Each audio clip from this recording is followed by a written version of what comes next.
And the Washington Post is marking the end of an era. The Graham family, which has owned the Post for 4 generations, has agreed to sell the newspaper. The buyer is Jeff Bezos, the founder of Amazon.com. Donald Graham, the chairman and CEO of the Post, told the paper how quickly the sale came about. Jeff then reached out to me less than a month ago. We met at a conference face-to-face twice, the second week in July. We spent an hour together.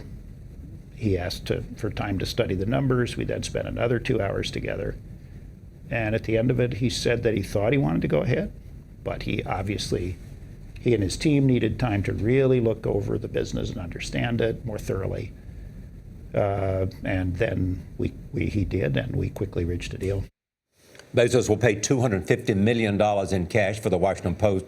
The announcement comes on the heels of the Boston Globe sale to Red Sox owner John Henry. That deal is worth $70 million. Ken Auletta is a contributor to The New Yorker. He's covered the media industry for 2 decades. Welcome. Thank you, Charlie. So this came about at a conference, this report says. I mean, how did it come about? And well, why is the Post, this great newspaper owned by the Graham family and started by Eugene Myers, or bought by Eugene Myers, come to this? It's a paper that's lost money in each of the last 3 years. Its circulation is half of what it was in '93. It is a paper like all newspapers that is going through tremendous decline. And what Don Graham said in his statement is that if you're looking to preserve the paper and make it healthy, you take a bet on someone who's got unlimited amount of money, and actually a guy in the digital realm really knows that world, and that's the world that newspapers have moved to. So those of us in this industry and other people who love the news, a tweet came out and said, "Stand by for big news from the Washington Post." And everyone thought, what?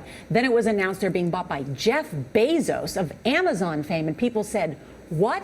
And then people took a second look and said, this is kind of interesting, because Jeff Bezos has made Amazon a blockbuster after just investing, in his garage, a little bit of money, but he's very smart. What does he want this paper for? I'm not certain of that, because the only other journalistic venture he's invested in is Henry Blodgett's Business Insider, which he invested $5 million in earlier this year. But he's shown no inclination. He's not No, but he has tried to do some stuff with newspapers on Kindle and stuff like that, and do stuff with the New York Times in the past. Don Graham said that he talked to him about that. But you could imagine Bezos saying, what can I do? I've been a disruptive force in the book publishing business, in the retail and food business, et cetera. What can I do in the newspaper business to make it viable? I could imagine, for instance, on the Kindle, his Kindle, which has millions of owners, making it for free, the Washington Post. Yeah. So it'd be a really have the cool Boston Globe, you have the Washington Post. Can the New York Times be far behind? Well, they've always resisted. They're the last great family-owned newspaper, and they derive their identity, as the Grahams did, from the New York Times, the Grahams did from the Washington Post. They've always said no, they're not interested, but I would keep my eye on that. Because the family has not received, New York Times family, has not received dividend in 4 years. And if the buyer is Michael Bloomberg, he has as much money as Jeff Bezos.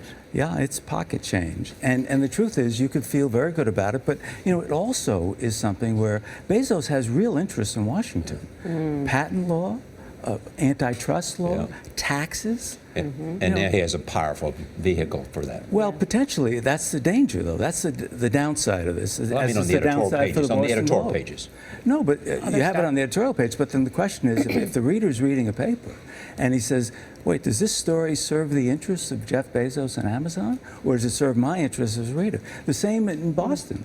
Suddenly, the sports writers for the Boston Globe are covering the Boston Red Sox, which is owned by their owner. Right. And we should note, this is not owned by Amazon. It will be owned privately by Jeff Bezos as they take the Washington Post private. But Mr. Bezos calls someone at Amazon and says, what do you think about putting the Washington Post on Kindle? I don't think they're going to hang up the phone. Exactly. All right. Great to see you, Ken, and not bad when you talk about $250 million being pocket change. Exactly. I know. Yes. All right. Thank you.